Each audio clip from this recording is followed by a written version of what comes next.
सुप्रभात भैया बहनों। आज हम लोग देखेंगे class 8 chapter 1 basic practices of crop production.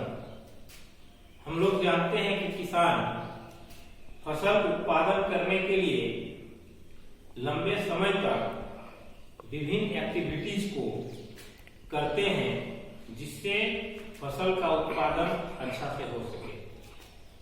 यह बिल्कुल वैसा ही है जैसे हम अपने गार्डन में शो प्लांट, ऑर्नामेंटल प्लांट्स जो गमला वगैरह में लगाते हैं वैसे प्लांट्स को उगाने के लिए करते हैं।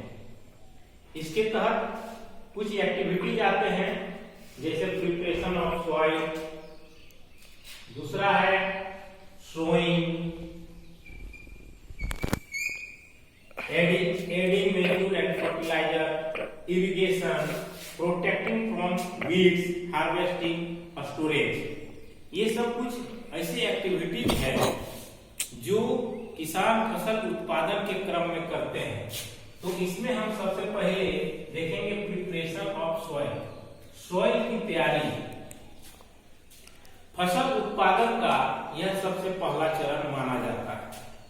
इस क्रम में सॉइल को प्रिपेयर किया जाता है, अर्थात इसको उलटने पुलटने का काम किया जाता है, लूज करने का काम किया जाता है। सॉइल को लूज करने से जो सीड्स हम सॉइल में लगाते हैं उसके जड़ अंदर पेनिट्रेट करने में उसको मदद मिलता है, साथ ही उन्हें ब्रीथिंग के लिए स्पेस मिल जाता है। इसके अलावे भैया बहन आप लोग सुने होंगे कि सॉइल में विभिन्न प्रकार के माइक्रो ऑर्गेनिज्म भी पाए जाते हैं। और आप लोग एक देखे होंगे ऑर्गेनिज्म जिसको अर्थवर्म कहते हैं, जिसे हम किसानों का मित्र भी कहते हैं, तो वो भी पाया जाता है। तो मृदा जब लूज हो जाता है तो उन्हें भी वहां पर रहने के लिए ऑक्सीजन प्रचुर मात्रा में मिलने लगता है। ये जो उपयोगी माइक्रोब्स होते हैं या जो अर्थवर्म होता है, ये मिट्टी में ह्यूमिडिटी को बढ़ाया, ह्यूमस को बढ़ाता है, अर्थात मिट्टी का उपजाऊ क्षमता को बनाए रखता है। हम लोग पूर्व में सीख चुके हैं soil contain mineral, water, air and some living organism. उसमें लिविंग ऑर्गेनिज्म तो होते ही हैं, वाटर भी होते हैं, एयर भी होते हैं, और ये जो है सो क्या करते हैं कि पौधों के जो अवशेष होते हैं या अन्य अवशेष होते हैं इसको डिकम्पोज कर न्यूट्रिएंट्स में बदलने का काम करते हैं।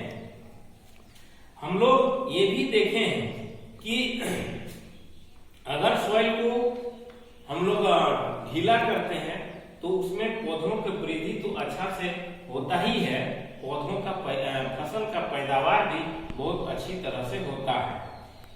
तो मृदा को लूज करने का, ढीला करने का, उसको उलटने पुलटने का जो तरीका है उसको हम लोग टिलिंग या प्लॉगिंग के नाम से जानते हैं। प्लॉग आप देखे होंगे, हल। आप लोग चूंकि हम लोग ग्रामीण क्षेत्र में रहने वाले हैं इसलिए आप लोग देखे होंगे।